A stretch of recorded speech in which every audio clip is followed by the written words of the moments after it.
Hey there YouTube, the title of this video is Can Stackers Win If Silver Prices Drop?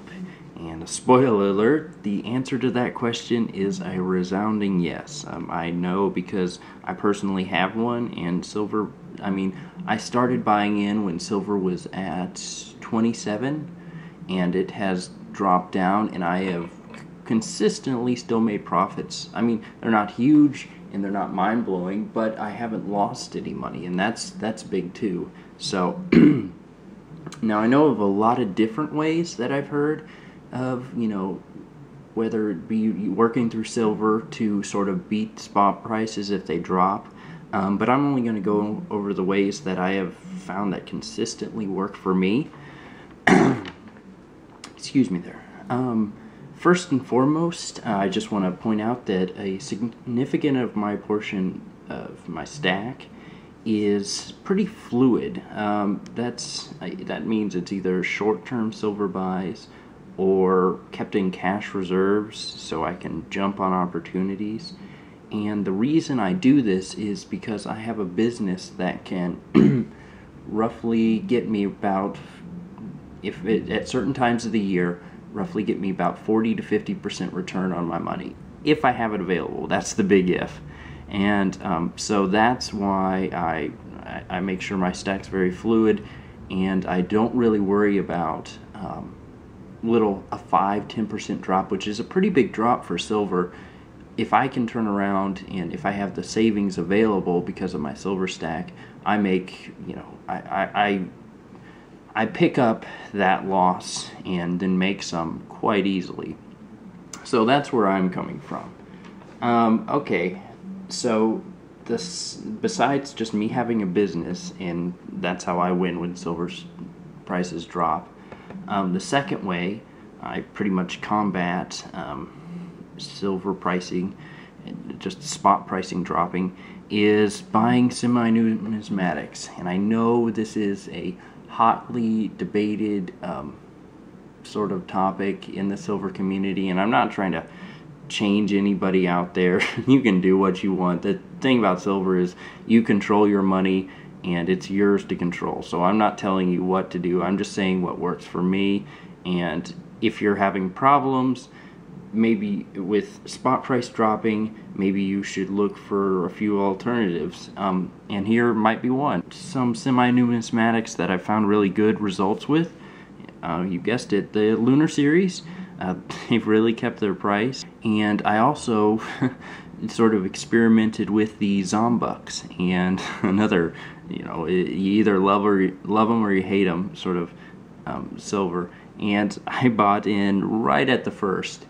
When the first walkers came out, I got a couple of them. I got a couple of silver ones and a couple rolls of the copper ones. They performed excellently. I sold them recently and I netted double what I put into them, and that's pretty good for silver. And those sort of deals aren't that sort of thing happened with Silver Bullet Shield. Those sort of deals aren't common, but if you plug into good sources, you can, and keep your eye out, you can really win on those. And with the Zombucks, when I first bought them, they were the same price as spot. I was basically buying spot silver with a pretty cool flare that I thought would do well, and it panned out for me. So it wasn't really a risk on my part because I wasn't paying hugely over spot. So it was just a really good opportunity that I'm glad I was listening to the right people when it came along. So alright, so we've gone over that. Another thing is to clearly define what amount of silver, what amount of your stack is speculation silver. Just to break it, you might want to just go over your stack and break it down. It's like, what is, this is spot price silver, this is semi-numismatic value silver, this is numismatic value silver, and how much do I want on just oddball speculation rounds or bars or whatever. And sort of, guess, it's like, okay, if these double in price because they're super valuable, 1 ounce rounds sometimes do that when people go crazy for them, how much do I want to risk on that?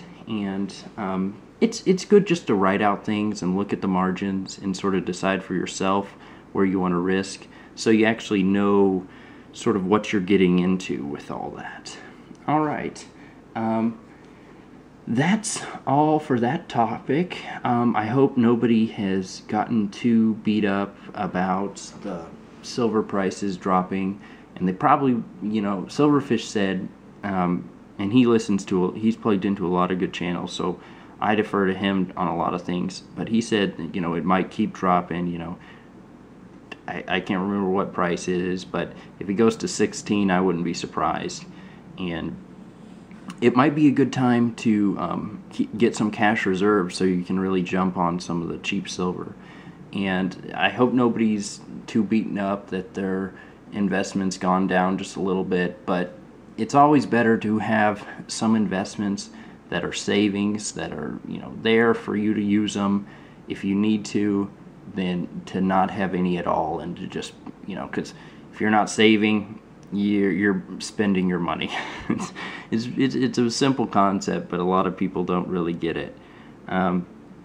So I hope nobody's too beat up by the silver prices. And on a final note, some of my new subscribers might not know that I'm having a contest going on, and I will be giving away one of these right here.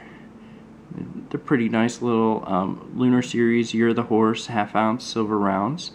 In the contest, you have to go to the video, comment what you're doing currently right now to make you better off next year, and that can be financially, that can be your health, that can be socially, that can be spiritually.